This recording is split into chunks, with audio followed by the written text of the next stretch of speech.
ಜೈ ಹಿಂದ್. ಇವತ್ತು ನಾವು ಈ ಒಂದು ವಿಡಿಯೋದಲ್ಲಿ ಇನ್ನೂ ಕೆಲವೊಂದಿಷ್ಟು ಕ್ವಶನ್ಸ್ ಗಳನ್ನ ಸಾಲ್ವ್ ಮಾಡ್ಲಿಕ್ಕೆ ಹೋಗ್ತಾ ಇದ್ದೀವಿ. ಈ ಒಂದು ಸೀರೀಸ್ ನಡೀತಾ ಇರುವಂತದ್ದು ನಿನ್ನೆಯಿಂದ ಸ್ಟಾರ್ಟ್ ಆಗಿದೆ, ಈಗಾಗಲೇ ನಿಮ್ಗೆ ಗೊತ್ತಿರುವ ಹಾಗೆ. ಇವತ್ತು ಕೂಡ ನಾವು ಕೆಲವೊಂದಿಷ್ಟು ಕ್ವಶನ್ಸ್ ಗಳನ್ನ ನಿಮ್ ಜೊತೆಗೆ ಡಿಸ್ಕಷನ್ ಮಾಡ್ತಾ ಇದ್ದೀವಿ. ಟ್ರಿಕ್ಸ್ ದೊಂದಿಗೆ ನಾವು ಇಂಗ್ಲಿಷ್ ಕ್ಲಾಸಸ್ ಗಳನ್ನ ಸ್ಟಾರ್ಟ್ ಮಾಡಿದ್ವಿ. ಸೊ ಈ ಒಂದು ಕ್ಲಾಸಸ್ ಗಳು ನಿಮ್ಗೆ ಸೆಂಟ್ರಲ್ ಗೌರ್ಮೆಂಟ್ ಆಗಿರ್ಬಹುದು, ಸ್ಟೇಟ್ ಗೌರ್ಮೆಂಟ್ ಆಗಿರ್ಬಹುದು, ಈ ಎಲ್ಲ ಎಕ್ಸಾಮ್ಸ್ ಗಳಿಗೆ ಅನುಕೂಲ ಆಗುವ ಹಾಗೆ ಈ ಕ್ಲಾಸಸ್ ಗಳನ್ನ ನಿಮ್ಗೆ ಮಾಡ್ತಾ ಇದ್ದೀವಿ. ಇಂಗ್ಲಿಷ್ ಕ್ಲಾಸಸ್ ಗಳಿದಾವೆ. ಫೈರ್ ಸೀರೀಸ್ ಅಂತ ಇದನ್ನ ನಾವು ಹೆಸರನ್ನ ಕೊಟ್ಟೇವಿ. ಇದು 2ನೇ ಕ್ಲಾಸ್ ಆಗಿದೆ ಇವತ್ತಿಗೆ. ಈ ಒಂದು 2ನೇ ಕ್ಲಾಸ್ ದಲ್ಲಿಯೂ ಕೂಡ ನಾವು ಕೆಲವೊಂದಿಷ್ಟು synonyms, antonyms, one word substitutions, idiom phrases ಅವುಗಳನ್ನ ಕನ್ನಡದಲ್ಲಿ ಡಿಟೇಲ್ ಆಗಿ ಚರ್ಚೆಯನ್ನ ಮಾಡ್ಲಿಕ್ಕೆ ಹೋಗ್ತಾ ಇದ್ದೇವೆ. ಬಹಳ ಡಿಟೇಲ್ ಆಗಿ ಚರ್ಚೆ ಇದೆ. ಈ ಎಲ್ಲ ಒಂದು ಕ್ಲಾಸಸ್ ಗಳ ನೋಟ್ಸ್ ಅನ್ನ ಒಂದು ನೀವು ಪ್ರಾಪರ್ ರೀತಿಯಲ್ಲಿ ಮಾಡಿ ಇಟ್ಕೊಂಡ್ರಿ ಅಂತಂದ್ರೆ ನಿಮ್ಗೆ ಮುಂದೆ ಯಾವುದೇ ಒಂದು ಎಕ್ಸಾಮ್ ದಲ್ಲಿ ಇಂಗ್ಲಿಷ್ಗೆ ಸಂಬಂಧ ಇರುವಂತಹ ಯಾವುದೇ ಡೌಟ್ಸ್ ಗಳಿದ್ರೆ, ಯಾವುದೇ ಒಂದು ಪ್ರಶ್ನೆಗಳಿದ್ರೆ ಯಾವ ರೀತಿ ಅವುಗಳನ್ನ ಸಾಲ್ವ್ ಮಾಡ್ಬೇಕು ಅನ್ನೋದು ನಿಮಗೆ ಬಹಳ ಅನುಕೂಲ ಆಗುತ್ತೆ. ಸೊ ಅದ್ರ ಜೊತೆಗೆ ನಿಮ್ಗೆ ಏನಾದ್ರು ಡೌಟ್ಸ್, ಕ್ವೆರೀಸ್ ಗಳಿದ್ರೆ ನೀವು ನನಗೆ ಕಾಂಟ್ಯಾಕ್ಟ್ ಮಾಡಬಹುದು. ಇಲ್ಲಿ ನಂಬರ್ ಕೆಳಗೆ ಕೊಡಲಾಗಿದೆ 8861927838 ನಂಬರ್ಗೆ ನೀವು ನನಗೆ ಕಾಂಟ್ಯಾಕ್ಟ್ ಮಾಡಬಹುದು. ಈ ಕ್ಲಾಸಸ್ ಗಳ ಎಲ್ಲ ಒಂದು ಏನ್ ಸ್ಲೈಡ್ಸ್ ಗಳು ಬರ್ತಾವೆ, ವಿವರಣೆಗಳು ಏನ್ ಬರ್ತಾವೆ ಅವುಗಳನ್ನ ನೋಟ್ಸ್ ಮಾಡ್ತಾ ಹೋಗ್ರಿ. ಯಾಕೆ ಪದೇ ಪದೇ ಹೇಳ್ತಾ ಇದ್ದೇನೆ ಅಂತಂದ್ರೆ ಇದು ನೀವು ನೋಟ್ಸ್ ಮಾಡಿ ಇಟ್ಕೊಂಡ್ರೆ ನಿಮ್ಗೆ ರಿವಿಷನ್ ಮಾಡ್ಲಿಕ್ಕೆ ಅನುಕೂಲ ಆಗುತ್ತೆ. ಇಲ್ಲ ಅಂತಂದ್ರೆ ಬರೀ ಕೇಳೋದು ಬಿಡೋದು ಅಷ್ಟು ಈಸಿ ಇರುವಂತದ್ದು ಇದು ಅಲ್ಲ. ಓಕೆ, ಯಾಕಂತಂದ್ರೆ ಇದು ನಾವು ಸೀರೀಸ್ ಸ್ಟಾರ್ಟ್ ಮಾಡಿರುವಂತದ್ದು ಫೈರ್ ಸೀರೀಸ್. ಇದು ಬೇಸ್ಡ್ ಯಾವ್ದ್ರ ಮೇಲಿದೆ ಅಂತಂದ್ರೆ ಒಕ್ಯಾಬ್ ಮೇಲೆ ಇದೆ. ಒಕ್ಯಾಬುಲರಿ ಶಬ್ದ ಸಂಗ್ರಹದ ಮೇಲೆ ಇರುವುದರಿಂದ ಅಷ್ಟು ಈಸಿ ನಿಮ್ಗೆ ಕಮಾಂಡ್ ಇದರಲ್ಲಿ ಬರ್ಬೇಕು ಅಂತಂದ್ರೆ ನೀವು ಒಳ್ಳೆ ರೀತಿಯಿಂದ ಇದನ್ನ ರಿವೈಸ್ ಮಾಡಿದ್ರೆ ಮಾತ್ರ ಇಲ್ಲಿ ಸಾಧ್ಯ ಆಗ್ತೈತಿ. ಆಮೇಲೆ ಈಗ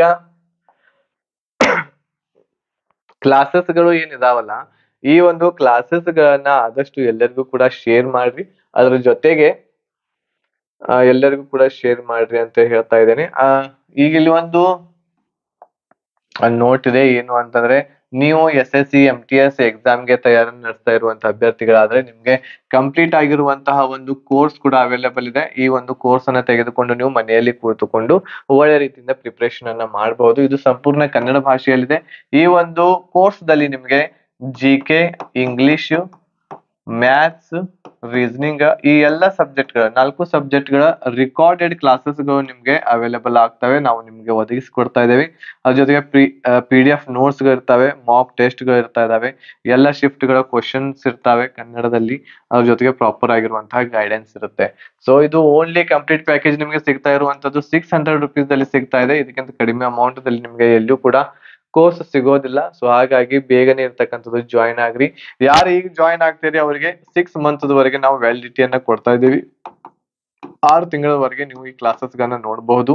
ಆಮೇಲೆ ರಿವೈಸ್ ಮಾಡಬಹುದು. ಎಷ್ಟು ಬೇಕಾದಷ್ಟು ಸಲ ಕ್ಲಾಸಸ್ ಗಳನ್ನ ಕೂಡ ನೀವು ರಿಪೀಟ್ ಮಾಡಬಹುದು. ಓಕೆ, ಹೆಚ್ಚಿನ ಮಾಹಿತಿಗಾಗಿ ಕಾಂಟ್ಯಾಕ್ಟ್ ಮಾಡ್ರಿ. ಇಲ್ಲಿ ನಂಬರ್ ಇದೆ, ಈ ನಂಬರ್ಗೆ ಕಾಂಟ್ಯಾಕ್ಟ್ ಮಾಡಿ ಹೆಚ್ಚಿನ ಮಾಹಿತಿಯನ್ನ ತಿಳ್ಕೊಳ್ರಿ.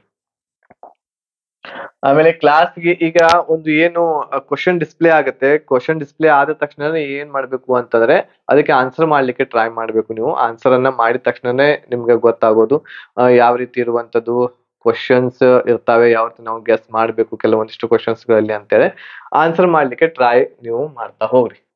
ಓಕೆ, ಫಸ್ಟ್ ಕ್ವಶನ್ ನೋಡ್ರಿ ನಿಮ್ ಸ್ಕ್ರೀನ್ ಮೇಲೆ ಇದೆ. ಸೊ ಫಸ್ಟ್ ಕ್ವಶನ್ ಆಂಟೋನಿಮ್ ಬಗ್ಗೆ ಇದೆ. ಆಂಟೋನಿಮ್ ಅಂತಂದ್ರೆ ನಿಮ್ಗೆ ಗೊತ್ತಿದೆ. ಆಂಟೋನಿಮ್ ಅಂತಂದ್ರೆ ವಿರುದ್ಧಾರ್ಥಕ ಪದ ಅಂತ ಹೇಳ್ತೇವೆ ನಾವು. ಏನಿದೆ ಅಂತಂದ್ರೆ ಇಲ್ಲಿ ವಾರ್ಡ್ ಇದೆ. ವಾರ್ನ್ ಮಾಡೋದು ಅಂತಂದ್ರೆ ಎಚ್ಚರಿಕೆ ನೀಡೋದು ಅಂತ ಹೇಳಿ ಅರ್ಥ ಆಗುತ್ತೆ. ಎಚ್ಚರಿಕೆ ನೀಡೋದಕ್ಕೆ ಏನಂತೇವೆ ನಾವು ವಾರ್ನ್ ಮಾಡೋದು. ಯಾರಾದ್ರೂ ನಿಮ್ಗೆ ಬಹಳಷ್ಟು ಇರಿಟೇಟ್ ಮಾಡಾಕತ್ರು, ಬಹಳಷ್ಟು ನಿಮ್ಗೆ ಪ್ರಾಬ್ಲಮ್ಸ್ ಮಾಡ್ತಾ ಇದ್ರ ಅಂತಂದ್ರೆ, ನಿಮ್ಗೆ ರೇಗಿಸ್ತಾ ಇದ್ರೆ ಅವ್ರಿಗೆ ನೀವು ವಾರ್ನ್ ಮಾಡ್ತಿರಲ್ಲ, ಸೊ ಅದೇ ಇದು ವಾರ್ನ್. ಅದರ ಅಪೋಸಿಟ್ ಏನಾಗುತ್ತೆ ಅಂತ ಹೇಳಿ ಕೇಳಲಾಗಿದೆ. ಒಂದನೇ ಆಪ್ಷನ್ ಪ್ರೆಡಿಕೇಟೆಡ್ ಇದೆ, ಎರಡನೇದು ಪ್ರಿಪೇರ್ಡ್, ಇಂಪೇರಲ್ಡ್ ಇದೆ, ಆಮೇಲೆ ಬೇಕ್ಡ್ ಅಂತ ಹೇಳಿದೆ. ಯಾವ್ದು ಆನ್ಸರ್ ಇದಕ್ಕಿದೆ ಅನ್ನೋದನ್ನ ಕಾಮೆಂಟ್ ಮಾಡ್ತಾ ಹೋಗ್ರಿ.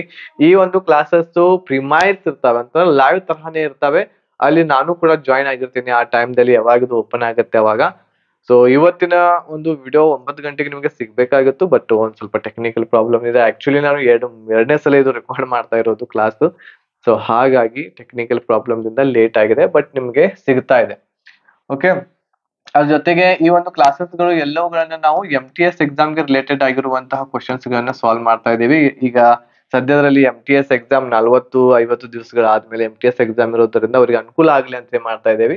ಬಟ್ ಈ SSC ದಿಂದ ಯಾವುದೇ ಎಕ್ಸಾಮ್ಸ್ ಗಳು ಬರ್ಲಿ, ಆ ಎಲ್ಲ ಎಕ್ಸಾಮ್ಸ್ ಗಳಿಗೂ ಕೂಡ ನಿಮ್ಗೆ ಹೆಲ್ಪ್ ಆಗುತ್ತೆ. ಇದರಲ್ಲಿ ಬರುವಂತಹ ಎಕ್ಸಾಮ್ಸ್ ಗಳು SSC GD ಆಗಿರಬಹುದು, ಆಮೇಲೆ MTS, CHSL, CGL, Delhi police, so ಈ ಎಲ್ಲ ಎಕ್ಸಾಮ್ಸ್ ಗಳಿಗೆ ಅನುಕೂಲ ಆಗುತ್ತೆ ಇದು. ಓಕೆ, ಸೊ ಈಗ ನೋಡ್ತಾ ಹೋಗೋಣ ವಾರ್ಡ್ ಇದರ ಒಂದು ಆನ್ಸರ್ ಏನಾಗುತ್ತೆ ಅಂತ ಹೇಳಿ. ಪ್ರೆಡಿಕೇಟ್ ಅಂತಂದ್ರೆ ಏನ್ ಹೇಳ್ರಿ? ಪ್ರೆಡಿಕೇಟ್ ಅಂತಂದ್ರೆ ಊಹೆ ಮಾಡುವುದಕ್ಕೆ ನಾವು ಏನಂತೇವಿ? ಪ್ರೆಡಿಕೇಟ್ ಮಾಡೋದು, ಪ್ರೆಡಿಕ್ಟ್ ಮಾಡೋದು. ಈಗ ಯಾವ್ದಾದ್ರು ಒಂದು ಕೀ ಆನ್ಸರ್ ಬಿಟ್ಟ ತಕ್ಷಣ ನಾವು ಏನ್ ಮಾಡ್ತೇವೆ ಅಂತಂದ್ರೆ ಒಂದು ಕಟ್ ಆಫ್ ಎಷ್ಟು ನಿಲ್ಬಹುದು ಯಾವುದೇ ಒಂದು ವೇಕೆನ್ಸಿ ಇದ್ದು, ಸೊ ಅದನ್ನ ನಾವು ಪ್ರೆಡಿಕ್ಟ್ ಮಾಡ್ತೇವೆ ಹಿಂದಿನ ಒಂದು ಅನಲೈಸ್ ಮಾಡಿ. ಪ್ರಿಪೇರ್ಡ್ ಅಂತಂದ್ರೆ ಏನು? ತಯಾರಿಸುವುದು ಅಂತ ಅರ್ಥ ಆಗ್ತೈತಿ. ತಯಾರಿಸು, ಪ್ರಿಪೇರ್ಡ್. ಸೊ ಅಡಿಗೆಯನ್ನ ತಯಾರು ಮಾಡ್ತಾರಲ್ಲ, ರೆಡಿ ಮಾಡ್ತಾರಲ್ಲ, ಅದಕ್ಕೆ ನಾವು ಪ್ರಿಪೇರ್ಡ್ ಅಂತ ಹೇಳಿ ಕರಿತಾ ಇದ್ದೇವೆ. ನೆಕ್ಸ್ಟ್ ಇರುವಂತದ್ದು ಇಂಪೆರಿಲ್ಡ್ ಅಂತ ಹೇಳಿ. ಇಂಪೆರಿಲ್ಡ್ ಇದರ ಅರ್ಥ ಏನಾಗುತ್ತೆ ಅಂತಂದ್ರೆ, ನಾವು ಯಾವುದೇ ಒಂದು ನಮಗೆ ಸಮಸ್ಯೆ ಬಂತು ಅಂತಂದ್ರೆ ಆ ಸಮಸ್ಯೆಗೆ ನಾವು ಏನಂತ ಕರಿಬಹುದು ಅಂತಂದ್ರೆ ಆಪತ್ತು ಅಂತ ಏನ್ ಕರಿತೇವಲ್ಲ ಅದು. ಇಂಪೆರಿಲ್ಡ್ ಅಂತಂದ್ರೆ ಏನಾಗುತ್ತೆ ಇಲ್ಲಿ? ಆಪತ್ತು. ಆಪತ್ತು ಅನ್ಬಹುದು ಅಥವಾ ತೊಂದರೆ. ಆಪತ್ತುನು ಕೂಡ ಅಂತೇವೆ, ಅದ್ರ ಜೊತೆಗೆ ನಾವು ತೊಂದರೆಯನ್ನು ಕೂಡ ಅಂತೇವೆ. ಇಂಪೆರಿಲ್ಡ್ ಅಂತ ಇದರ ಅರ್ಥ ಆಗುತ್ತೆ. ಅದ್ರ ಜೊತೆಗೆ ವೇಕಡ ಅಂತಂದ್ರೆ ಏನು? ಎಚ್ಚರವಾಗುವುದು. ಎಚ್ಚರವಾಗು. ನೀವು ಮಲಗಿರ್ತಾರಲ್ಲ, ಮಲಗಿ ಎದ್ದ ಮೇಲೆ ಅದಕ್ಕೆ ನಾವು ವೇಕ್ ಅಂತ ಕರಿತೇವೆ. ಹೇಳ್ತಾರಲ್ಲ ಅದಕ್ಕೆ ನಾವು ಎಚ್ಚರವಾಗುವುದು ಅಂತ ಕರಿತೇವೆ. ಸೊ ಇದಕ್ಕೆ ಸರಿಯಾಗಿರುವಂತಹ ಒಂದು ಆನ್ಸರ್ ಆಪ್ಷನ್ ನಂಬರ್ ಸಿ ಆಗತ್ತೆ, ಇಂಪೆರಿಲ್ಡ್ ಅಂತೇಳಿ. ಆಪತ್ತು, ಎಚ್ಚರಿಕೆ ಇರುವಂತದ್ದು, ಆಮೇಲೆ ಅದಕ್ಕೆ ಆಪತ್ತು, ಅದಕ್ಕೆ ತೊಂದರೆ ಆಗೋದು. ಓಕೆ, ಸೊ ಇದು ಒಂದು ಆಂಟೋನಿಮ್ ಆಗಿದೆ. ಸೊ ಸ್ಕ್ರೀನ್ ಶಾಟ್ ತಗೊಳ್ರಿ, ಎಲ್ಲಾ ಶಬ್ದಗಳ ಅರ್ಥ ಬರ್ತಾ ಇದ್ದೀನಿ, ಅವುಗಳನ್ನ ಬರ್ಕೊಳ್ರಿ. ಅವುಗಳನ್ನ ಆದಷ್ಟು ಸಲ ನೀವು ರಿಪೀಟ್ ಮಾಡ್ತಾ ಇದ್ರಿ ಅಂತಂದ್ರೆ ನಿಮ್ಗೆ ಏನಾಗುತ್ತೆ? ಮೈಂಡ್ ಅಲ್ಲಿ ಕುಂಡಿರುತ್ತೆ ನಿಮ್ಗೆ. ನೆಕ್ಸ್ಟ್ ಪ್ರಶ್ನೆ ನೋಡ್ರಿ.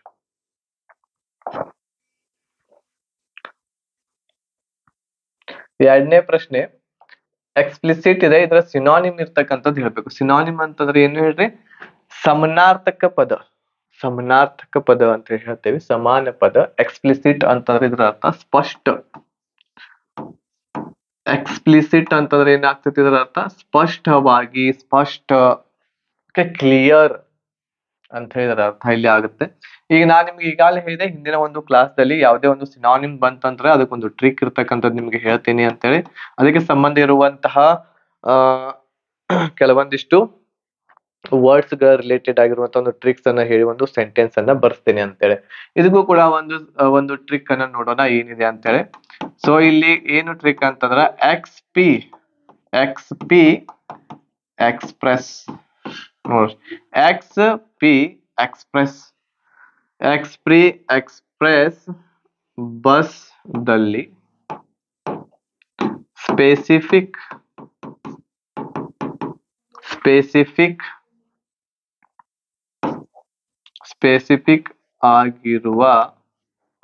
ಸ್ಪೆಸಿಫಿಕ್ ಆಗಿರುವ ಜನರು ಎಲ್ಲಿಗೆ ಹೋಗ್ತಾರೆ?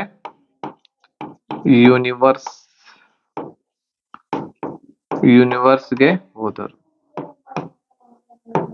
ನೋಡಿ, ಇದೊಂದು ಲೈನ್. XP ಎಕ್ಸ್ಪ್ರೆಸ್ ಬಸ್ ಅಲ್ಲಿ, ಬಸ್ದ ಹೆಸರು ಇದು ಒಂದು ಅಂತ ಹೇಳಿ ತಿಳ್ಕೊಬಹುದು ನೀವು. ಇದೇನಿದು? ಒಂದು ಬಸ್ದ ಹೆಸರು. XP ಎಕ್ಸ್ಪ್ರೆಸ್ ಬಸ್ ದಲ್ಲಿ ಸ್ಪೆಸಿಫಿಕ್ ಆಗಿರುವಂತಹ, ಸ್ಪೆಸಿಫಿಕ್ ಅಂತಂದ್ರೆ ಏನಾಗುತ್ತೆ ಇಲ್ಲಿ? ನಿರ್ದಿಷ್ಟ ಆಗಿರುವಂತಹ ಜನರು ಎಲ್ಲಿಗೆ ಹೋಗ್ತಾರೆ? ಯೂನಿವರ್ಸ್ಗೆ ಹೋಗ್ತಾರೆ. ಯೂನಿವರ್ಸ್ ದಿಂದ ಯೂನಿವರ್ಸ್ ದಿಂದ ಏನಾಗ್ತತಿ ಇಲ್ಲಿ? ಯೂನಿವೋಕಲ್. ಓಕೆ, ಯೂನಿವರ್ಸ್ ದಿಂದ ಯೂನಿವೋಕಲ್ ಅಂತ ಹೇಳಿ ಆಗ್ತತಿ. ಸೊ ಈ ಯೂನಿವೋಕಲ್ ಆಗಿರ್ಬಹುದು, ಆಮೇಲೆ ಸ್ಪೆಸಿಫಿಕ್ ಆಗಿರ್ಬಹುದು, ಎಕ್ಸ್ಪ್ರೆಸ್ ಆಗಿರ್ಬಹುದು, ಇವು ಎಲ್ಲವೂ ಏನು ಅಂತಂದ್ರೆ ಎದರ ಸಿನಾನಿಮ್ಸ್ ಗಳು? ಇವು ಎಕ್ಸ್ಪ್ಲಿಸಿಟ್ ಅದ ಒಂದು ಸಿನಾನಿಮ್ಸ್ ಗಳಾಗಿವೆ. ಓಕೆ, ಯೂನಿವೋಕಲ್, ಸ್ಪೆಸಿಫಿಕ್, ಆಮೇಲೆ ಎಕ್ಸ್ಪ್ರೆಸ್. ಸೊ ಇವು ಮೂರುಗಳು ಕೂಡ ಏನಾಗ್ಯಾವ ಇಲ್ಲಿ? ಎಕ್ಸ್ಪ್ಲಿಸಿಟ್ ಅದ ಒಂದು ಉದಾಹರಣೆಗಳು ಅಂತಂದ್ರೆ ಸಿನಾನಿಮ್ಸ್ ಗಳು ಆಗ್ಯಾವೆ. ಓಕೆನಾ? ಸೊ ಇದನ್ನ ನೀವು ವಾಕ್ಯವನ್ನ ಏನ್ ಮಾಡಬಹುದು? ಇವು ಎಲ್ಲವುಗಳ ಅರ್ಥ ಒಂದೇ ಆಗಿರ್ತೈತಿ ಇಲ್ಲಿ. ಎಕ್ಸ್ಪ್ಲಿಸಿಟ್ ಏನ್, ಎಕ್ಸ್ಪ್ರೆಸ್ ಇದೆ. ಎಕ್ಸ್ಪ್ರೆಸ್ ಅಂತಂದ್ರೆ ಏನ್ ಮಾಡೋದು? ನಮ್ಮ ಭಾವನೆಗಳನ್ನ ವ್ಯಕ್ತಪಡಿಸೋದು ಅಂತ ಹೇಳ್ತೇವೆ. ವ್ಯಕ್ತಪಡಿಸು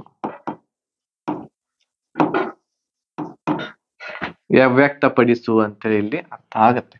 ಓಕೆ, ಸೊ ಹಾಗಾದ್ರೆ ಇಲ್ಲಿ ನಿಮ್ಗೆ ಈ ವಾಕ್ಯದೊಳಗನೆ ಸಿಗತೈತಿ ಸ್ಪೆಸಿಫಿಕ್ ಅನ್ನುವಂಥದ್ದು ಇದಕ್ಕೆ ಸರಿಯಾದ ಆನ್ಸರ್. ಎಕ್ಸ್ಪ್ಲಿಸಿಟ್ ಇದರ ಸಿನಾನಿಮ್ಸ್ ಸ್ಪೆಸಿಫಿಕ್ ಇರ್ತಕ್ಕಂಥದ್ದು ಆಗುತ್ತೆ. ಪರ್ಫೆಕ್ಟ್ ಅಂತಂದ್ರೆ ಏನು, ಇಲ್ಲಿ ಪರ್ಫೆಕ್ಟ್ ಒಂದಿದೆ, ಆಮೇಲೆ ನೆಬುಲಸ್ ಇದೆ, ಆಮೇಲೆ ಓಗ್ ಅಂತ ಹೇಳಿ ಒಂದು ಮೂರು ಶಬ್ದಗಳನ್ನ ನಾನು ಇಲ್ಲಿ ನಿಮ್ಗೆ ಕೊಟ್ಟಿದ್ದೇನೆ. ಸೊ ಆ ಮೂರು ಶಬ್ದಗಳ ಅರ್ಥ ಏನಾಗ್ತೈತೆ ಅನ್ನೋದನ್ನ ಇಲ್ಲಿ ನಾವು ನೋಡೋಣ.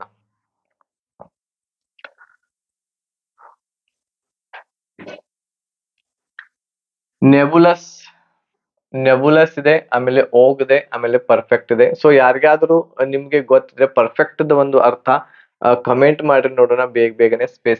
ಪರ್ಫೆಕ್ಟ್ ಆಗಿರ್ಬೋದು, ನೆಬುಲಸ್ ಪರ್ಫೆಕ್ಟ್ ಬೇಡ, ನೆಬುಲಸ್ ಮಾಡ್ರಿ ನೋಡೋಣ. ನೆಬುಲಸ್ ಏನಿದೆಯಲ್ಲ ಇದರ ಅರ್ಥ ಏನಾಗುತ್ತೆ ಕನ್ನಡದಲ್ಲಿ ಯಾರಿಗಾದ್ರೂ ಗೊತ್ತಿತ್ತು ಅಂತಂದ್ರೆ ನೀವೇನ್ ಮಾಡ್ಬೋದು, ನನಗೆ ಕಮೆಂಟ್ ಇರ್ತಕ್ಕಂಥದ್ದು ಮಾಡ್ಬೋದು. ಬೇಗನೆ ಕಮೆಂಟ್ ಮಾಡ್ರಿ. ನೀವ್ ಏನ್ ಕಮೆಂಟ್ ಮಾಡ್ತಿರ್ತೀರಾ ಅವಾಗ ನಾನು ಕೂಡ ಅಲ್ಲಿ ಲೈವ್ ಆಗಿ ಜಾಯಿನ್ ಆಗಿರ್ತೇನೆ. ಸೊ ಅವಾಗ ನಾನು ಕಮೆಂಟ್ಸ್ ಗಳನ್ನ ನಿಮ್ದು ನೋಡ್ತಿರ್ತೇನೆ, ಕಮೆಂಟ್ಸ್ ಗಳು.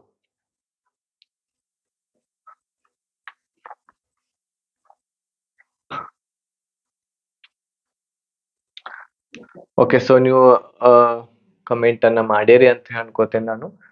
ಈಗ ಇಲ್ಲಿ ಪರ್ಫೆಕ್ಟ್ ಅಂತ ಏನಿದೆ, ಪರ್ಫೆಕ್ಟ್ ಅಂತಂದ್ರೆ ಈಗಾಗಲೇ ನಿಮ್ಗೆ ಗೊತ್ತಿದೆ ಪರ್ಫೆಕ್ಟ್ ದ ಅರ್ಥ. ಸೊ ಪರ್ಫೆಕ್ಟ್ ದ ಅರ್ಥ ಪರಿಪೂರ್ಣ ಅಂತ ಹೇಳಿ ಆಗ್ತೈತಿ. ಪರಿಪೂರ್ಣ.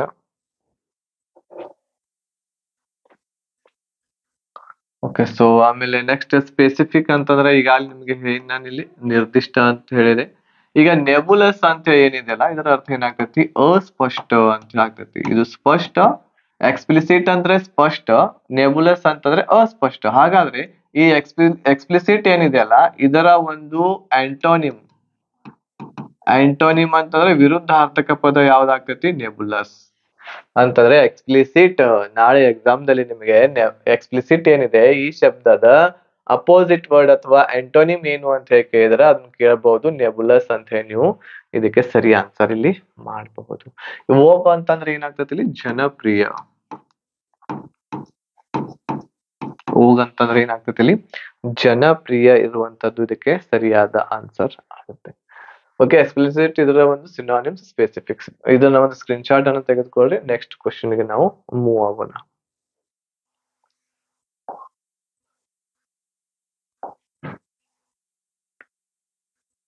ಓಕೆ, ನೆಕ್ಸ್ಟ್ ಪ್ರಶ್ನೆ ನೋಡ್ರಿ.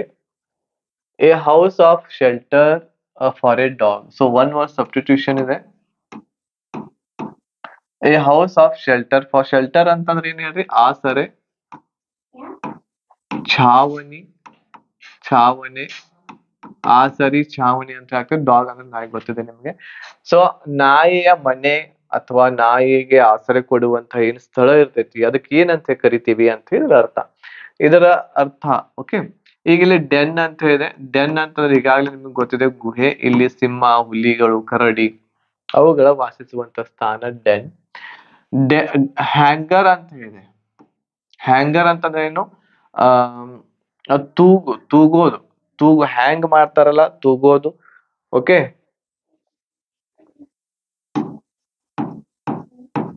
ತೂಗು ಆಗ್ತೈತಿ. ಜೋಲಾಟ, ಜೋಕಾಲಿ ಆಡ್ತಾರಲ್ಲ, ಸೊ ಆ ಒಂದು ಸೆನ್ಸ್ ದಲ್ಲಿ ಆಗತ್ತೆ ಹ್ಯಾಂಗರ್. ಓಕೆ, ಹ್ಯಾಂಗರ್ ನಿಮ್ಗೆ ಇರ್ಬೋದು. ಸೊ ನಮ್ ಕಬ್ಬರ್ದಲ್ಲಿ ಅಲ್ಲಿ ಹ್ಯಾಂಗರ್, ನಾವು ಶರ್ಟ್ ವನ್ನ ತೂಗ್ ಹಾಕ್ಬೇಕಂತ ಅದಕ್ಕೆ ಒಂದು ಇದಿರುತ್ತಲ್ಲ, ಹ್ಯಾಂಗರಿಂಗ್ ಹಾಕ್ತೇವಲ್ಲ ಅದು ಹ್ಯಾಂಗರ್. ನೆಕ್ಸ್ಟ್ ಬಾನ್ಸ್ ಅಂತ ಇದೆ. ಬಾನ್ಸ್ ಅಂತಂದ್ರೆ ಏನ್ ಹೇಳಿದ್ದು, ದನದ ತೊಟ್ಟಿಗೆ ಅಂದ್ರೆ ದನ ಕರಗಳು ಇರುವಂತಹ ಸ್ಥಳಕ್ಕೆ ನಾವು ಬಾನ್ಸ್ ಅಂತ ಕರಿತೀವಿ. ಕೆನಾಲ್ ಅಂತ ಹೇಳಿದೆ. ಇದು ಏನು ಅಂತಂದ್ರೆ ಕೆನಾಲ್, ನಾಯಿಯ ಮನೆ. ನಾಯಿಯ ಮನೆಗೆ ಏನಂತೀವಿ ನಾವು, ಕೆನಾಲ್ ಅಂತ ಕರಿತೀವಿ. ಸೊ ಎಲ್ಲವುಗಳ ಅರ್ಥ ನಿಮಗೆ ಗೊತ್ತಿತ್ತು ಅಂತಂದ್ರೆ ಬಹಳ ಈಸಿಯಾಗಿ ನೀವು ಆನ್ಸರ್ ಅನ್ನ ಮಾಡ್ತೀವಿ. ನಾಯಿಯ ಆಸರೆ ಅಥವಾ ಛಾವಣಿ, ಅದರ ಮನೆಗೆ ಏನಂತೀವಿ ನಾವು, ಕೆನಾಲ್ ಅಂತೀವಿ. ಆಪ್ಷನ್ ನಂಬರ್ ಡಿ ಇದಕ್ಕೆ ಸರಿ ಆನ್ಸರ್ ಇಲ್ಲಿ ಆಗುತ್ತೆ.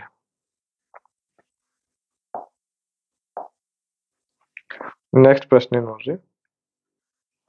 ಇನ್ಕರೆಕ್ಟ್ ವರ್ಡ್ ಯಾವ್ದಿದೆ ಅಂತ ಹೇಳಿ ಹೇಳ್ಬೇಕು, ಅಂದ್ರೆ ತಪ್ಪಾಗಿರುವಂತದ್ದು. ಒಂದೇದು ಥಂಡರ್ ಇದೆ. ಥಂಡರ್ ಅಂತಂದ್ರೆ ಏನ್ ಹೇಳ್ರಿ, ಗುಡುಗು. ಕ್ಲಬ್ ಇದೆ. ಕ್ಲಬ್ ಅಂತಂದ್ರೆ ಏನು ಇಲ್ಲಿ, ಸಂಸ್ಥೆ. ಅಥವಾ ಸಂಘ ಅಂತ ಹೇಳಿ ಕೂಡ ನಾವು ಇಲ್ಲಿ ಹೇಳ್ತೇವೆ ಇದನ್ನ. ಬಲ್ಕ್ ಅಂತಂದ್ರೆ ಏನು ಇಲ್ಲಿ ರಾಶಿ, ಬಲ್ಕ್ ದಲ್ಲಿ ಇರೋದು ರಾಶಿ, ಬಲ್ಕ್ ರಾಶಿ, ಗೂಡು ಅಥವಾ ಒಂದು ಗಂಟು ಬಲ್ಕ್. ಅಬ್ಸರ್ವ್ ಇದೆ, ಅಬ್ಸರ್ವ್ ಸ್ಪೆಲ್ಲಿಂಗ್ ನೋಡ್ರಿ. ಥಂಡರ್ ಕರೆಕ್ಟ್ ಐತಿ, ಕ್ಲಬ್ ಕರೆಕ್ಟ್ ಐತಿ, ಬಲ್ಕ್ ಕರೆಕ್ಟ್ ಐತಿ. ಅಬ್ಸರ್ವ್ ಸ್ಪೆಲ್ಲಿಂಗ್ ತಪ್ಪ ಐತಿ, ಅದ್ರ ಸಲುವಾಗಿ ಇದಕ್ಕೆ ಆನ್ಸರ್. ಅಬ್ಸರ್ವ್ ಸ್ಪೆಲ್ಲಿಂಗ್ ಏನಾಗ್ತೈತಿ ಇಲ್ಲಿ ಅಬ್ಸರ್ವ್. ಸೊ ಇಲ್ಲಿ ಏನ್ ಮಾಡಿದಾರ ಅಂತಂದ್ರೆ ಈ ಇದ್ದದ್ದು ಇಲ್ಲಿ ಬರ್ಬೇಕು, ಇದು ಆರ್ ಇದ್ದದ್ದು ಈ ಸೈಡಿಗೆ ಬರ್ಬೇಕು, ಎಕ್ಸ್ಚೇಂಜ್ ಮಾಡಿದಾರೆ ಇಲ್ಲಿ. ಸೊ ಅಬ್ಸರ್ವ್, ಅಬ್ಸರ್ವ್ ಇದಕ್ಕೆ ಸರಿ ಆನ್ಸರ್ ಆಗ್ತೈತಿ. ಇಲ್ಲಿ ತಪ್ಪಾಗಿರುವಂತಹ ಅಂದ್ರೆ ತಪ್ಪ ವರ್ಡ್ ಬರ್ದಿರುವಂತದ್ದು ಯಾವುದು ಅಂತಂದ್ರೆ ಅಬ್ಸರ್ವ್ ಇರ್ತಕ್ಕಂಥದ್ದು ಇಲ್ಲಿ ಬರ್ದಿದ್ದಾರೆ. ಅಬ್ಸರ್ವ್ ಅಂತಂದ್ರೆ ಏನು? ಅಬ್ಸರ್ವ್ ಮಾಡ್ತೀರಿ ನೀವು, ಯಾರ್ಯಾರಿಗೂ ಅಬ್ಸರ್ವ್ ಮಾಡ್ತೀರಿ? ಅಬ್ಸರ್ವ್ ಮಾಡೋದು ಅಂತಂದ್ರೆ ಗಮನಿಸೋದು ಅಂತ ಹೇಳ್ತೇವೆ ನಾವು, ಗಮನಿಸೋದು. ಅಬ್ಸರ್ವ್ ಎಲ್ಲರ ನಿಂತಾಗ ಏನ್ ಮಾಡ್ತೀವಿ ನಾವು? ಗಮನಿಸೋದು, ಗಮನಿಸೋದು. ಬಹಳ ಕ್ಲಿಯರ್ ಆಗಿ, ಬಹಳ ಕ್ಲಿಯರ್ ಆಗಿ, ಬಹಳ ಇಂಟ್ರೆಸ್ಟಿಂಗ್ಲಿ ನಾವು ನೋಡೋದು, ಅದನ್ನ ತಿಳ್ಕೊಳ್ಳೋದು, ಅಬ್ಸರ್ವ್ ಮಾಡೋದು. ಓಕೆ, ಚಿಕ್ಕ ಮಕ್ಕಳು ಏನ್ ಮಾಡ್ತಾರೆ? ದೊಡ್ಡವ್ರಿಗೆ ಅಬ್ಸರ್ವ್ ಮಾಡ್ತಾರೆ, ಗಮನಿಸ್ತಾರ ಅವ್ರು.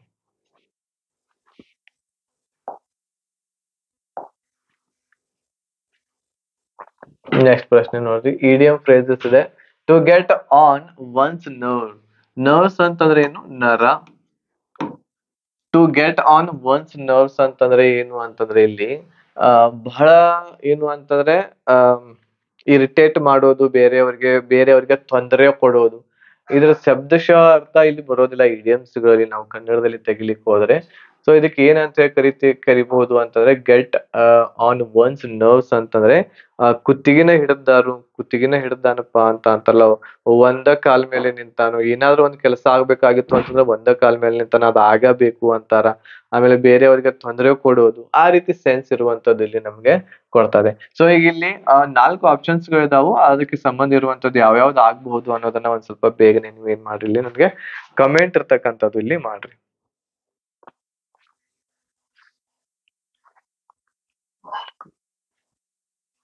ಓಕೆ, ಸೊ ಒಂದನೇ ಆಪ್ಷನ್ ನೋಡೋಣ. ಒಂದನೇದು to irritate or provoke one ಅಂತ ಹೇಳಿದೆ. ಇರಿಟೇಟ್ ಅಂತಂದ್ರೆ ಏನ್ ಹೇಳ್ರಿ? ಪೀಡಿಸು, ಇರಿಟೇಟ್ ಮಾಡೋದು, ಬೇರೆಯವರಿಗೆ ಪೀಡಿಸೋದು. ಪ್ರೊವೋಕ್ ಅಂತಂದ್ರೆ ರೇಗಿಸೋದು, ರೇಗಿಸೋದು. ನೋಡ್ರಿ, to irritate or provoke one, ಬೇರೆಯವರಿಗೆ ಪೀಡಿಸೋದು, ರೇಗಿಸೋದು ಹಂಗ ಮಾಡ್ತಿರ್ತಾರಲ್ಲ, ಅವಾಗನೇ ಏನಾಗ್ತೈತಿ? ಕುತ್ತಿಗೆಗೆ ಬರ್ತೈತಿ. ಸೊ ನರ್ವ್ಸ್ ಅಂತಂದ್ರೆ ನರದ ಮೇಲೆ ಕಾಲಿಡೋದು ಅಂತಾರಲ್ಲ, ನರಗಳ ಮೇಲೆ ಕಾಲಿಡೋದು ಅಂತಂದ್ರ ಬಹಳ ತೊಂದರೆ ಕೊಡಾಕತ್ತಾನಪ್ಪ ನಮ್ಗ ಅಂತ ಅದರ ಅರ್ಥ. ಸೊ ಇದಕ್ಕೆ ಆಪ್ಷನ್ ನಂಬರ್ 1 ಸರಿ ಆಗತ್ತೆ. To get in someone's mind, ಬೇರೆಯವರ ಮನಸ್ಸಿನಲ್ಲಿ ಹೋಗುವುದು ಆಗುದಿಲ್ಲ. ಟು ಬಿಕಮ್ ಹೈಲಿ ಸಕ್ಸೆಸ್ಫುಲ್, ಬಹಳ ಎತ್ತರವಾಗಿ ಏನಾಗೋದು, ಬಹಳ ಬೆಳವಣಿಗೆಯಲ್ಲಿ ಬಹಳ ಹೈಲಿ ಏನಾಗೋದು ಅಂತಂದ್ರೆ ನಾವು ಸಕ್ಸಸ್ಫುಲ್ ಆಗೋದು, ಯಶಸ್ವಿ ಆಗೋದು ಅಂತ ಹೇಳಿ ಬರ್ತಾ ಇದೆ ಇಲ್ಲಿ. ದ ಅನ್ನೆಸೆಸರಿ ಅಂತಂದ್ರ ನಮಗೆ ನೆಸಸರಿ ಇರೋದಿಲ್ಲ, ಅದು ಅನಾವಶ್ಯಕ ಅಂತ ಹೇಳ್ತೀವಿ.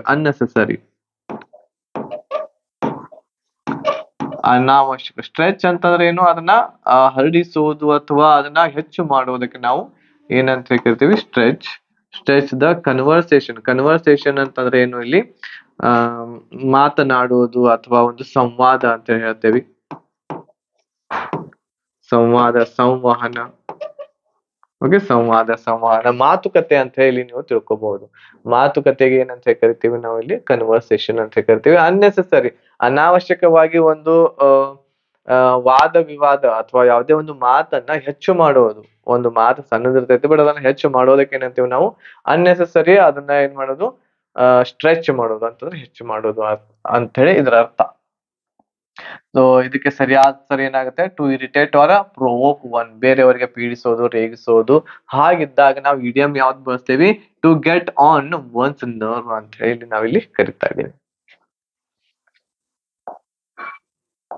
ನೆಕ್ಸ್ಟ್ ಪ್ರಶ್ನೆ ನೋಡ್ರಿ, ಸಬ್ಟ್ರಾಕ್ಟೆಡ್ ಅಂತ ಹೇಳಿದೆ. ಸಬ್ಟ್ರಾಕ್ಟೆಡ್ ಇದು ಏನು? ಆಂಟೋನಿಮ್ ಅನ್ನ ಹೇಳ್ಬೇಕು. ಆಂಟೋನಿಮ್ ಅಂತಂದ್ರೆ ವಿರುದ್ಧಾರ್ಥಕ ಪದ. ಸಬ್ಟ್ರಾಕ್ಟೆಡ್ ಅಂತಂದ್ರೆ ಏನು? ಕಡಿತ ಮಾಡು, ಕಡಿತ ಮಾಡೋದು ಅಂತಂದ್ರೆ ಏನು, ಮೊಟಕು ಮಾಡು ಅಂತ ಹೇಳ್ಬೋದು.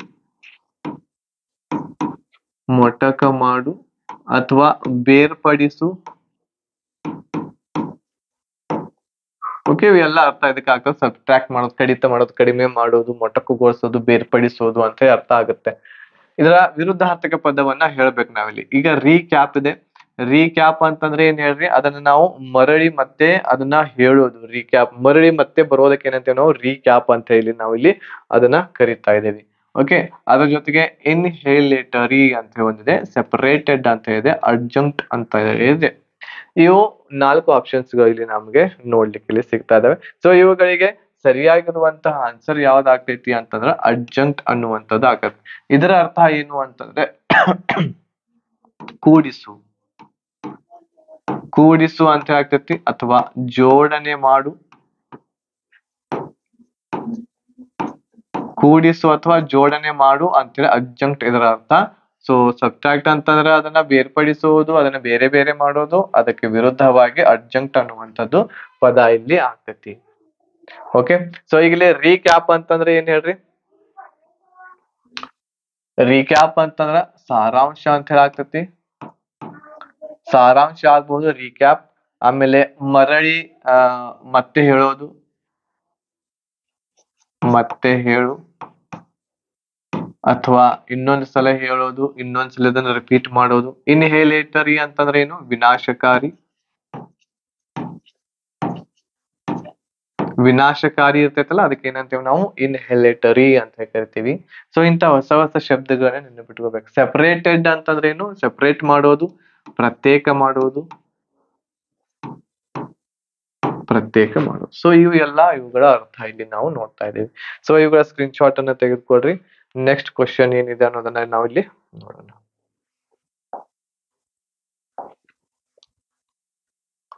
ನೆಕ್ಸ್ಟ್ ಪ್ರಶ್ನೆ ನೋಡ್ರಿ, ಒನ್ ವರ್ಡ್ ಸಬ್ಸ್ಟಿಟ್ಯೂಷನ್ ಇದೆ. That can be seen through. ಅದನ್ನ ನಾವು ಏನ್ ಮಾಡಬಹುದು, ಈ ಸೈಡ್ ದಿಂದ ಆ ಸೈಡಿಗೆ ನೋಡಬಹುದು ಅಂತ. ಅದಕ್ಕೆ ಏನಂತೇವೆ, ಪಾರದರ್ಶಕ. That can be seen through. So ಹೇಗೂ ಇದ್ರು ಕೂಡ ಅದನ್ನ ನಾವು ನೋಡಬಹುದು ಅಂತ ಏನ್ ಹೇಳ್ತೇವಲ್ಲ, ಅದು ಅದರ ವರ್ಡ್ ಮೀನಿಂಗ್ ಆಗ್ತೈತಿ. ಸೊ ಇಲ್ಲಿ ಫಸ್ಟ್ ಆಪ್ಷನ್ ಏನ ಐತ್ ನೋಡ್ರಿ, ಟ್ರಾನ್ಸ್ಪರೆಂಟ್ ಅಂತ ಇದೆ, ಪಾರದರ್ಶಕ. ಸೊ ಇದರ ಆನ್ಸರ್ ನ ಪಾರದರ್ಶಕ ಆಗ್ತೈತಿ, ಪಾರದರ್ಶಕವಾಗಿರ್ತೈತಲ್ಲ. ಸೊ ಅದನ್ನ ನಾವು that can be seen through ಅಂತ ಹೇಳ್ತೇವೆ, ಒನ್ ವರ್ಡ್ ಸಬ್ಸ್ಟಿಟ್ಯೂಷನ್ ಫ್ರೇಸಸ್ ಒಳಗೆ ಬಳಸ್ತೇವೆ. ಓಕೆ, ನೆಕ್ಸ್ಟ್ ಒಪೇಕ್ ಅಂತ ಹೇಳಿ ಒಂದು ಇಲ್ಲಿದೆ. ಒಪೇಕ್, ಒಪೇಕ್ ಇದಕ್ಕೆ ಏನಂತ ಕರಿತೀವಿ, ಅಪಾರದರ್ಶಕ. ಅಪಾರದರ್ಶಕ ಅಂತಂದ್ರೆ ಅದನ್ನ ನೋಡ್ಲಿಕ್ಕೆ ಆಗೋದಿಲ್ಲ. ಸೊ ಇಲ್ಲಿ ಏನಿದೆ ಅಲ್ಲ, ಟ್ರಾನ್ಸ್ಪರೆಂಟ್, ಇದರ ಒಂದು ಅಪೋಸಿಟ್ ಇದು. ಇದರ ಒಂದು ಅಪೋಸಿಟ್ ವರ್ಡ್ ಯಾವ್ದು ಬರ್ತೈತಿ, ಒಪೇಕ್. ಇಲ್ಲಾಂದ್ರೆ ನಿಮಗೆ ಪ್ರಶ್ನೆ ಒಳಗೆ ಒಪೇಕ್ ಅನ್ನ ಕೇಳಿ ಅದರ ಅಪೋಸಿಟ್ ಯಾವುದು ಅಂತ ಕೇಳಿದ್ರ ಟ್ರಾನ್ಸ್ಪರೆಂಟ್ ಅಂತ ಬರೀಬಹುದು. ಇವುಗಳ transparent. Okay, next defatigable. Defatigable ಅಂತ ಹೇಳ್ತಿ. ಸೊ ಡಿಫ್ಯಾಟಿಗೇಬಲ್ ಅದರ ಅರ್ಥ ಏನಾಗ್ತೈತಿ ಅಂತಂದ್ರ ಕ್ಷೀಣಿಸೋದು ಅಥವಾ ಕಡಿಮೆ ಆಗುದು, ಕ್ಷೀಣಿಸಬಲ್ಲ ಅಂತ ಹೇಳಿದ್ರೆ ಡಿಫ್ಯಾಟಿಗೇಬಲ್. ಡಿ ಅಂತಂದ್ರೆ ಕೆಳಗನ ಅಂತ ಹೇಳಿ ತಿಳ್ಕೊಬೇಕು ಇಲ್ಲಿ. ಡಿ ಡಿ ಓಕೆ, ಕ್ಷೀಣಿಸಬಲ್ಲ, ಕ್ಷೀಣಿಸಬಲ್ಲ, ಅದಕ್ಕೆ ಏನಂತೀವಿ ಡಿಫ್ಯಾಟಿಗೇಬಲ್. ರೆವರೆಂಟ್ ಅಂತ ಹೇಳಿ ಒಂದು ಶಬ್ದ ಇದೆ. ಸೊ ರೆವರೆಂಟ್ ಅಂತಂದ್ರೆ ಯಾವಾಗ ಬಳಸ್ತೇವಿ ಅಂತಂದ್ರೆ, ನಾವು ಇದು ಯಾರಿಗಾದ್ರೂ ನಾವು ಒಂದು ವ್ಯಾಲ್ಯೂ ಅನ್ನ ಕೊಡ್ತಾ ಇದ್ವಿ ಅಂತಂದ್ರೆ, ಸೊ ಆ ಟೈಮ್ದಲ್ಲಿ ನಾವು ರೆವರೆಂಟ್ ಅಂತ ಹೇಳ್ತೀವಿ. ಸೊ ಇದರ ಅರ್ಥ ಪೂಜ್ಯ ಅಂತ ಹೇಳಿ ಆಗ್ತೈತಿ, ಪೂಜ್ಯ ಅಥವಾ ಮಾನ್ಯ. ಸೊ ಈ ರೀತಿ ಬೇರೆ ಬೇರೆ ಅರ್ಥಗಳಾಗ್ತವೆ. ಸೊ ಅದು ಐತಿ ಅಂತ ಹೇಳಕ್ ಹೋಗ್ಬಾರ್ದು ಮತ್ತ.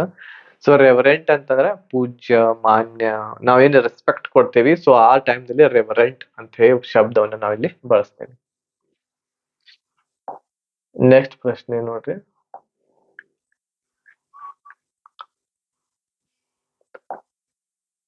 ಸಿನಾನಿಮ್ ಬಂತು ಈಗ, ಸಮಾನಾರ್ಥಕ ಪದ ಲಾಯಿಂಗ್. ಲಾಯಿಂಗ್ ಅಂತಂದ್ರೆ ಏನ್ ಹೇಳ್ರಿ, ಸುಳ್ಳು ಹೇಳುವುದಕ್ಕೆ ನಾವು ಲಾಯಿಂಗ್ ಅಂತ ಹೇಳ್ತೀವಿ. ಸುಳ್ಳು ಹೇಳುವುದು, ಲಾಯಿಂಗ್. ಇವೆಲ್ಲ MTS ಎಕ್ಸಾಮ್ ದಲ್ಲಿ ಇರುವಂತಹ ಪ್ರೀವಿಯಸ್ ಇಯರ್ ಕ್ವಶನ್ ಪೇಪರ್ ಅನ್ನ ಸಾಲ್ವ್ ಮಾಡ್ತಾ ಇದ್ದೇವೆ. ಸುಳ್ಳು ಹೇಳೋದು ಸಿನಾನಿಮ್ ಇದೆ. ಸೊ ನೋಡ್ರಿ ಏನ್ ಬರ್ತಾ ಇದೆ ಇಲ್ಲಿ, lying men. Lying men, lying men ಅಂತಂದ್ರೆ, ಈಗ ಲಾಯಿಂಗ್ ಅಂದ್ರೆ ಏನ್ ಹೇಳಿ, ಸುಳ್ಳು ಹೇಳುವಂತಹ ಜನ ಹೆಂಗಿರ್ತಾರೆ, ಸುಳ್ಳು ಹೇಳುವಂತಹ ಜನ ಯಾವಾಗ್ಲೂ ಕೂಡ ಜಗಳದೊಳಗನೆ ಬ್ಯುಸಿ ಇರ್ತಾರ, ಅಂದ್ರೆ ಬೇರೆಯವ್ರ ಜೊತೆಗೆ ಜಗಳನ ಮಾಡ್ತಿರ್ತಾರ ಅವ್ರು. ಹೌದಾ? ಸುಳ್ಳು ನೀವು ಏನಾದ್ರೂ ಹೇಳಿದ್ರಿ ಜಗಳಕ್ಕೆ ಮೂಲ ಕಾರಣ ಅದು ಜಗಳ ಆಗೇ ಆಗ್ತೈತಿ. ಯಾರಿಗೂ ಸುಳ್ಳು ಹೇಳಕ್ ಹೋಗ್ಬೇಡ್ರಿ. So men lying men lying men ಯಾವಾಗಲೂ ಲಾಯಿಂಗ್ ಮೆನ್ ಯಾವಾಗಲೂ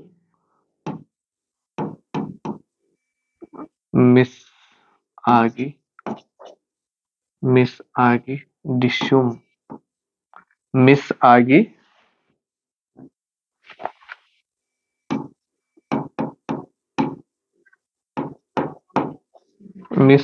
ಡಿಶ್ಯೂಮ್ ಮಾಡುತ್ತಾರೆ.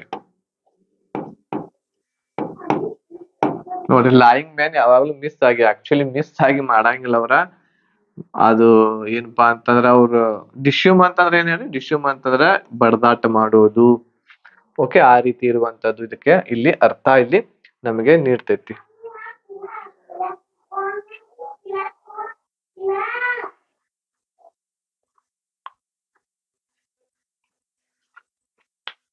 ಓಕೆ, ಸೊ ಈಗ ಇಲ್ಲಿ ಲಾಯಿಂಗ್ ಅಂದ್ರೆ ನಿಮ್ಗೆ ಗೊತ್ತಾಯ್ತು, ಸುಳ್ಳು ಹೇಳೋದು. ಮೆನ್ನದಿಂದ ಏನ್ ಬರ್ತೈತಿ ಅಂತಂದ್ರೆ ಇಲ್ಲಿ ಮೆಂಡ್ಯಾಸಿಯಸ್ ಅಂತ ಹೇಳಿ ಬರ್ತೈತಿ. ಒಂದು ಶಬ್ದ ಏನು ಅಂತಂದ್ರೆ ಇದ್ರ ಮೆಂಡ್ಯಾಸಿಯಸ್ ಮೆಂಡ್ಯಾಸಿಯಸ್ ಮೆನ್ದಿಂದ ಮೆಂಡ್ಯಾಸಿಯಸ್ ಮಾಡ್ರಿ. ಮಿಸ್ ದಿಂದ ಏನು ಮಿಸ್ಲೀಡ್ ಡಿಶ್ಯೂಮ್ ದಿಂದ ಏನ್ ಬರ್ಬೇಕಂತಂದ್ರೆ ಡಿಸ್ಹಾನೆಸ್ಟ್. ಇವೆಲ್ಲವುಗಳು ಕೂಡ ಏನು ಅಂತಂದ್ರೆ ಲಾಯಿಂಗಿಗೆ ಏನಿದಾವ ಇವು ಸಮನಾರ್ಥಕ ಪದಗಳು. ಲಾಯಿಂಗಕ್ಕೆ ಇರುವಂತ ಸಮನಾರ್ಥಕ ಪದಗಳು. ಲಾಯಿಂಗ್ ಅಂತಂದ್ರೆ ಸುಳ್ಳು ಹೇಳೋದು. ಮೆನ್ನದಿಂದ ಮೆಂಡ್ಯಾಶಿಯಸ್ ಅಂತಂದ್ರೆ ಏನರ್ಥ, ಸುಳ್ಳಾದ, ತಪ್ಪಾದ. ಆಮೇಲೆ ಮಿಸ್ ಲೀಡ್ ಅಂತಂದ್ರೆ ಏನು, ತಪ್ಪು ದಾರಿಗೆ ಕರೆದುಕೊಂಡು ಹೋಗುವವನು, ತಪ್ಪು ದಾರಿಗೆ ಎಳೆಯುವುದು. ಮಿಸ್ ಲೀಡರ್ ಅಲ್ಲ, ಮಿಸ್ಲೀಡಿಂಗ್. ಆಮೇಲೆ ಡಿಸ್ಹಾನೆಸ್ಟ್ ಅಂತಂದ್ರೆ ಈಗಾಗಲೇ ನಿಮಗ್ ಗೊತ್ತೈತಿ, ಅಪ್ರಾಮಾಣಿಕ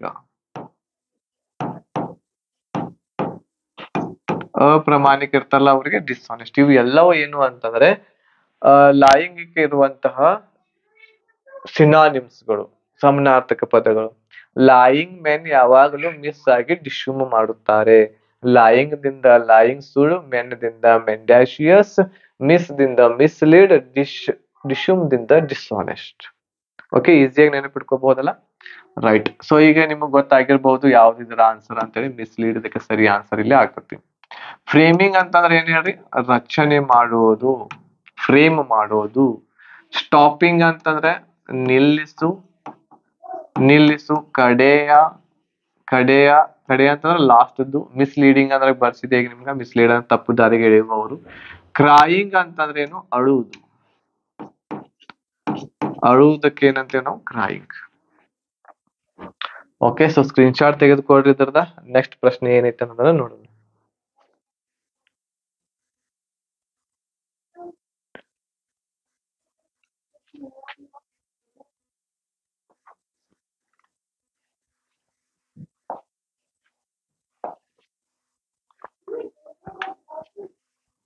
ನೆಕ್ಸ್ಟ್ ಪ್ರಶ್ನೆ ಇಡಿಯಮ್ ಅಂಡ್ ಫ್ರೇಸ್ ಇದೆ.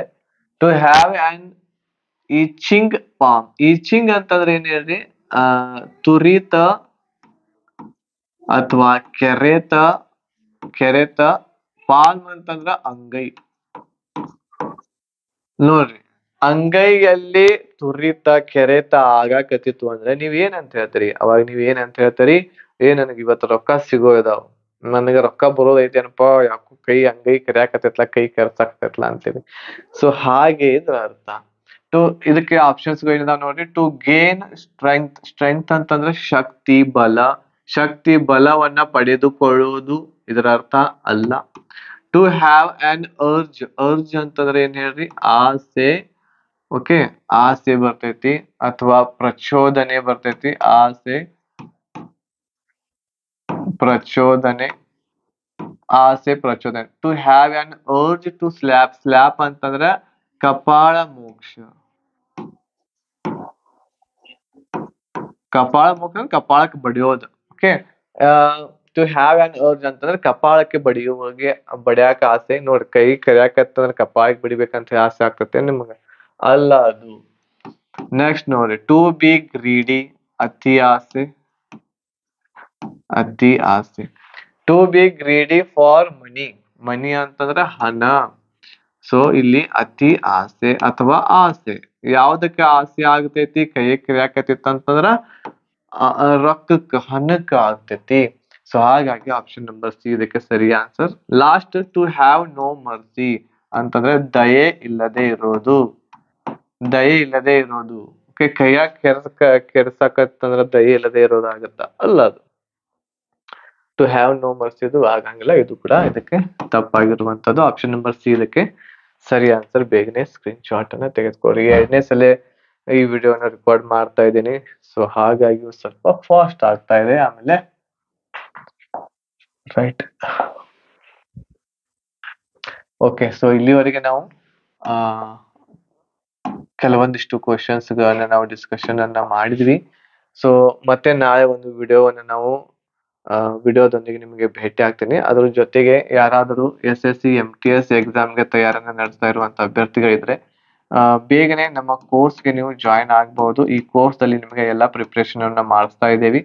ಸೊ ಓನ್ಲಿ 600 rupees ದಲ್ಲಿ ನಿಮಗೆ ಸಿಗ್ತಾ ಇರೋದು. ಸೊ ಒಂದು ಅವಕಾಶ ನಿಮಗೆ ಇದೆ. ಸೊ 600 rupees ದಲ್ಲಿ ನೀವು ಸಂಪೂರ್ಣವಾಗಿರುವಂತಹ ತಯಾರನ್ನ ನಡೆಸಬಹುದು MTS ಎಕ್ಸಾಮ್ಗೆ. ಆಮೇಲೆ ಅದರ ವ್ಯಾಲಿಡಿಟಿ, ಇವತ್ತು ನೀವು ಪರ್ಚೇಸ್ ಮಾಡಿದ್ರ ಅಂದ್ರೆ ಅದರ ವ್ಯಾಲಿಡಿಟಿ ಇರ್ತಕ್ಕಂಥದ್ದು 6 month ವರೆಗೆ ಕೊಡ್ತಾ ಇದ್ದೇವೆ. 6 month ವರೆಗೆ ನಿಮ್ಗೆ ಇದು ಇದೆ ಅಂತಂದ್ಮೇಲೆ ಒಂದು ತಿಂಗಳಿಗೆ ಎಷ್ಟು ರೂಪಾಯಿ ಆಗ್ತೈತ್ರಿ? ಒಂದು ತಿಂಗಳಿಗೆ 100 ರೂಪಾಯಿ ಆಗ್ತೈತಿ. ಒಂದು ತಿಂಗಳಿಗೆ 100 ರೂಪಾಯಿ ಪೇ ಮಾಡಿದಂಗ ಆಗ್ತೈತಿ.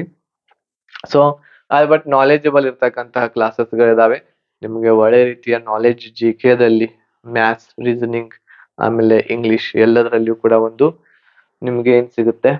ಒಂದು ಒಳ್ಳೆ ನಾಲೆಜ್ ಸಿಗ್ತಾ ಇದೆ. ಸೊ ಹೆಚ್ಚಿನ ಮಾಹಿತಿಗಾಗಿ ಕಾಂಟ್ಯಾಕ್ಟ್ ಮಾಡ್ರಿ. 8861927838 ನಂಬರ್ಗೆ ಕಾಂಟ್ಯಾಕ್ಟ್ ಮಾಡ್ರಿ. ಹೆಚ್ಚಿನ ಮಾಹಿತಿಯನ್ನ ಪಡ್ಕೊಳ್ರಿ. ಮತ್ತೆ ನಾಳೆ ಒಂದು ವಿಡಿಯೋದೊಂದಿಗೆ ಭೇಟಿ ಆಗ್ತೇನೆ. ಧನ್ಯವಾದಗಳು. ಜೈ ಹಿಂದ್.